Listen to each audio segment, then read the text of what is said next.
இயேசு கிறிஸ்துவுக்கு பிரியமானவர்களே, இந்த புதிய நாளிற்கான வாக்குத்தத்தமான வசனம் யாத்ராகமம் 23 அதிகாரம் 25 வசனம். உங்கள் தேவனாகிய கர்த்தரையே சேவிக்க கடவீர்கள். அவர் உன் அப்பத்தையும் உன் தண்ணீரையும் ஆசீர்வதிப்பார்.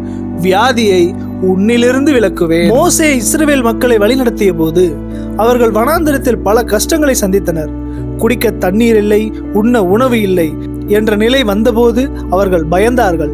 அப்பொழுது தேவன் சொன்னார், நீங்கள் கர்த்தரை மட்டும் நம்புங்கள், உங்கள் தேவைகளை நான் பார்த்துக் கொள்கிறேன் என்று. ஆம் சகோதர சகோதரிகளே, இன்றும் உங்கள் வாழ்வில் ஒவ்வொரு பகுதியையும் இயேசு அறிந்திருக்கிறார். உங்கள் அன்றாட உழைப்பை, உங்கள் குடும்பத்தை அவர் கவனிக்கின்றார்.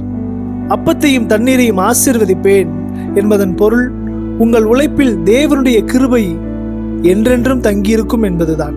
நீங்கள் தனிமையில் இல்லை. உங்கள் பலவீனமான நேரங்களில் தேவன் உங்களோடு இருக்கிறார்.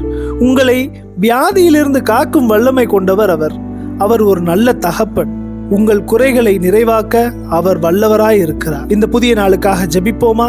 அன்புள்ள இயேசுவே, இதோ உம்மையே நம்பி இந்த வார்த்தைகளை கேட்டுக்கொண்டிருக்கும் என் சகோதர சகோதரிகளை ஆசீர்வதியும். அவர்களது வாழ்வில் கவலைகளை நீர் அறிந்திருக்கிறீர்.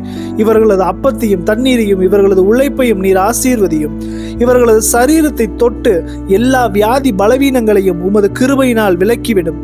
பயம் நீங்கி சமாதானம் இவர்களது இருதயத்தை நிரப்பட்டும். உம்முடைய சத்தியத்தில் இவர்கள் நிலைத்திருக்க உதவி செய்யும். இன்று பிறந்த நாள், திருமண நாள் காண்கின்ற உமது பிள்ளைகளை ஆசீர்வதியும் தகப்பனே.